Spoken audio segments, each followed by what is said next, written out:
Hi, എൻ്റെ പേര് Pfizer. വീട് മണ്ണാക്കാട് പാലക്കാടാണ്. ഇപ്പോൾ പഠിച്ചുകൊണ്ടിരിക്കുന്നത് ഇന്റർനാഷണൽ ഇൻസ്റ്റിറ്റ്യൂട്ട് പെരിന്തൽമണ്ണയിലാണ്, മലപ്പുറം ഡിസ്ട്രിക്റ്റിലുള്ള 1 ഇയർ കോഴ്സാണ് ഞാൻ ചെയ്തുകൊണ്ടിരുന്നത്. 2023 ജൂണിൽ ജോയിൻ ചെയ്തു. ഇപ്പോൾ കോഴ്സ് കംപ്ലീറ്റ് ആയിക്കൊണ്ടിരിക്കുകയാണ്. ഇപ്പോൾ കോഴ്സ് കംപ്ലീറ്റ് ആവുന്നതിന് മുമ്പിലേക്ക് ഹൈദരാബാദിലുള്ള എയ്ക്കോ ഹെൽത്ത് കെയർ സർവീസിൽ പ്ലേസ്ഡ് ആയി.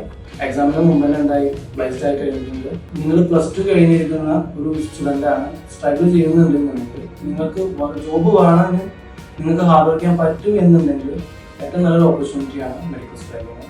അതിന് ഏറ്റവും നന്നായി സപ്പോർട്ട് ചെയ്യുന്ന ഒരു ഫാക്കൽറ്റി ഉള്ള ഇൻസ്റ്റിറ്റ്യൂട്ടാണ് ഇന്റർനാഷണൽ ഇൻസ്റ്റിറ്റ്യൂട്ട്. പെരിന്തൽമണ്ണ ഇൻസ്റ്റിറ്റ്യൂട്ടിലുള്ള ഫാക്കൽറ്റീസും സ്റ്റാഫ്സും എക്സ്പീരിയൻസ്ഡും ആണ്, അതുപോലെ സപ്പോർട്ടീവ് ആയിട്ടുള്ള സ്റ്റാഫ്സാണ്. സോ നിങ്ങൾക്ക് ഒരു ഹെൽത്ത് കെയർ സെക്ഷനിൽ വിത്ത് റിലേറ്റഡ് ടു IT സെക്ടറിൽ നിങ്ങൾക്ക് വർക്ക് ചെയ്യണം എന്നുള്ള ആഗ്രഹം, നിങ്ങൾക്കൊരു ഹാർഡ് വർക്ക് ചെയ്യാൻ പറ്റുന്നുള്ളൊരു ഡിറ്റർമിനേഷൻ ഉണ്ട് എന്നുണ്ടെങ്കിൽ നിങ്ങൾക്ക് ഏറ്റവും ബെസ്റ്റ് ചോയ്സാണ്. Thank you.